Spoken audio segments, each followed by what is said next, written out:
als principis dels anys 80, jo vaig sentir per les notícies que hi havia una malaltia que atacaven els gais i que morien, però només en els gais.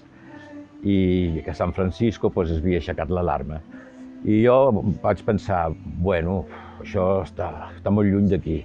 La primera persona que jo vaig veure que realment estava malalta va ser un amic meu de Barcelona, un noi que es deia Antonio María, que va venir, era el mes de març, així, i va venir i allà davant de la Tortuga, jo vivia en el primer pis, me diu, Perra, què haces? I jo dic, hola, hola, però el vaig conèixer per la veu, però per el físic ja no, però era un Don Quijote andando. I llavors, clar, aquest noi sempre que venia me llogava alguna habitació. ¿Y qué quieres? Y yo digo, quiero que me vengo a pasar aquí unos días y si me puedes alquilar una habitación. Dic, sí, enseguida, ahora bajo. I en aquest moment, allà, estava un amic meu de Brasil i el Demetrio. I es varen posar tots dos contra mi. No se t'ocorreixi llogar-li una habitació, dic que ho tens tot ple. Dic, com vols que li digui que ho tinc tot ple? Si li dic que no ho tinc, li farà més mal això que no la malaltia que té. Però tothom me deia, però tu estàs boig, però per què has fet això? I clar, em varen fer por, em varen fer agafar por, perquè diuen, i si se t'amor, El físic que ell tenia era un noi maco, m'entens? Però aquí era un esqueleto, xupat, demacrat. I llavors, al cap de poc, no sé, no crec que més d'una setmana, al cap de poc, me va telefonar el seu amic dient-me que ja... Però era molt maco, i la veritat va saber molt de greu. I va haver-hi un moment que és quan jo vaig descobrir que hi havia una malaltia i vaig pensar, ui, està molt lluny d'aquí que arribi, doncs una miqueta més me donen tot en el nas, perquè va ser la meva parella la que es va contagiar. I jo no me vaig contagiar de miracle. Es queixava molt que estava molt cansat, I jo li deia, però com pot ser que estiguis cansat si només fas el menjar, les habitacions ja estan buides, Com pot ser que estiguis tan cansat? Vale. Llavors, vam decidir anar-nos a fer una analítica. Vam anar a Girona, era un lloc per malalties d'infecció sexual, no? Ens vam fer analítica tots dos, i ens van dir, el resultat no el tindrem fins d'aquí 2 setmanes. Dic, vale. Però jo marxava al Brasil. I llavors, en aquests moments, jo tenia pendent una inspecció d'Hisenda, estava construint... No, la BUB ja estava feta, però feia obres també, no sé on, si potser a la pensió o no me'n recordo. I hi havia 3 coses, i llavors, estant jo al Brasil, me truca. I, bueno, però què passa? No, me diu, no passa res, tu tranquil. Ara, quan no allarguis el viatge, perquè altres vegades hi havia anat a la Unió per 15 dies i me tirava 3 mesos, no? Bueno, doncs vale, d'acord. I llavors jo li dic, però bueno, digue-me de què es tracta.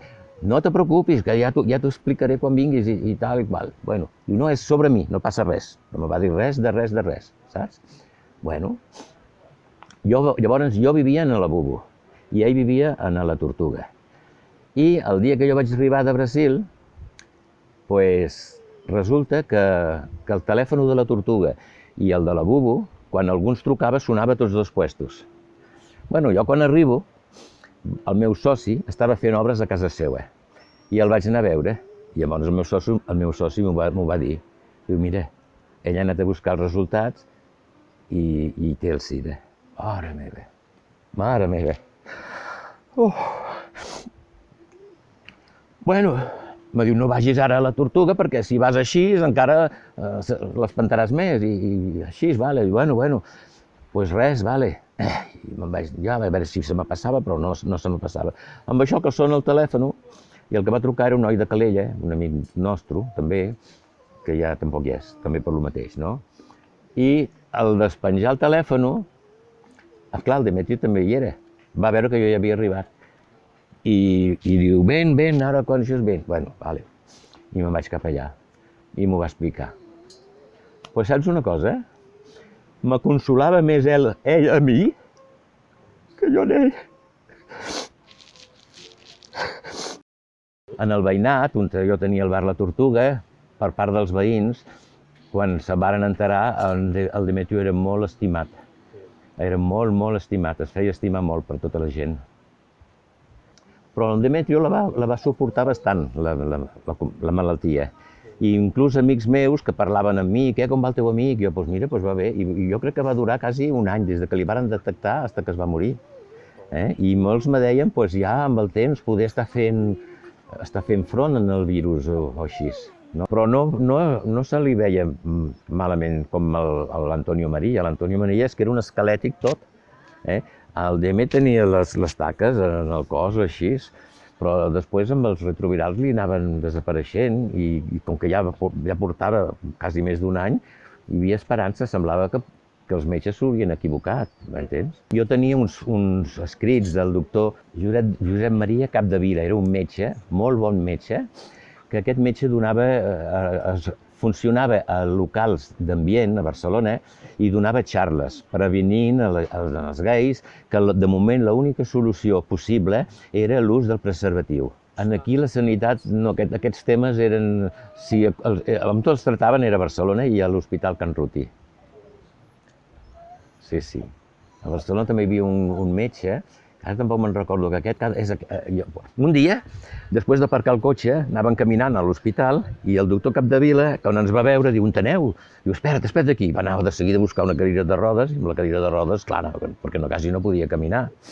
Oh, hola Demetrio, què tal? Molt bé, com va això? Com va? Tens bona pinta, fas bé? Jo pensava que falsos que són, la mare que els va parir. Llavors va arribar el dia que en l'hospital del clínic ens varen reunir i ens varen dir, va ser el dia que ens varen dir que no hi havia remei, que no hi havia res a fer. I ja està. Però la seva germana, per cert, molt bona persona, també, tots són bones persones, no? Com que ella en aquests moments estava molt bé econòmicament, va demanar una entrevista a París, en l'Institut Pasteur, amb el doctor que va descobrir el virus, que si no me'n recordo es deia Luc Montagnier, me sembla, I llavors vaig anar jo amb el seu cunyat, diguéssim, a entrevistar-me amb aquest metge. Li portàvem tots els dossiers de l'hospital, del clínic, i allà el metge, quan ho va veure, va dir, diu, aquí no el salvarem, perquè diu, el que té, allà ho fan perfectament, i portar-lo aquí seria més engorrós. Però el medicament que està prenent i tot això són retrovirals i és correcte, i està bé. El dia a dia, ja va arribar un moment que ella se'n va anar a casa seva, que vivia a Blanes, no? Se'n va anar a casa seva i jo l'anava a veure quasi cada dia, sempre que podia, no? I me'n recordo que una vegada me va dir que es volia morir perquè no aguantava aquest estat i així. Jo dic, vale, però si te diguessin que tens que aguantar així d'aquesta manera un any i que te salvaràs, que ho faries? Doncs aguanta. I llavors li vaig dir, mira, demà no vindré perquè tenim que muntar la bubu per la verbena de Sant Joan. I l'endemà era un dilluns. Llavors el dilluns me truca la seva germana i me diu que s'està morint. I jo en aquest moment anava al banc a fer un ingrés, però al mateix temps dic, hòstia, ara jo li vaig dir ahir que no vindria. Si ara me veu, potser s'alarma. Però és igual, jo vinc. Vaig anar al banc, vaig fer l'ingrés i agafo el cotxe i cap a Blanes. I quan arribo a Blanes s'acaba de morir.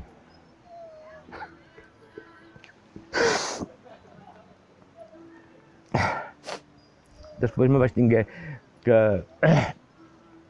vaig ocupar d'anar a la funerària, també els hi vaig dir a la seva família que ell volia ser enterrat a Lloret, però que si la família hagués decidit enterrar-lo a Blanes perquè ja tenia ninxo o el que fos, que per mi, que ells decideixin, no? I van dir, no, si era el seu desig, anirà a Lloret, i va anar a Lloret. El doctor aquest Capdevila va ser molt i molt amable. Quan es va morir li vaig escriure una carta i me va contestar donant-me molt de suport. Va ser un bon metge.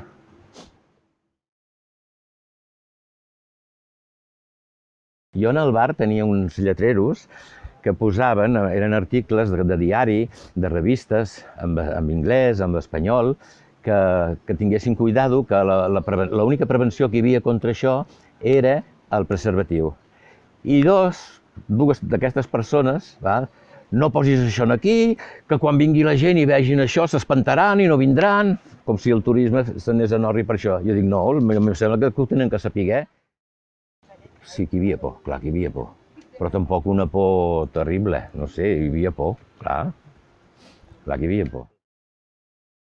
És important perquè varen existir, són persones que varen sofrir una epidèmia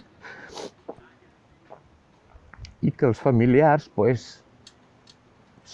veuran que se'ls recorda i això és important.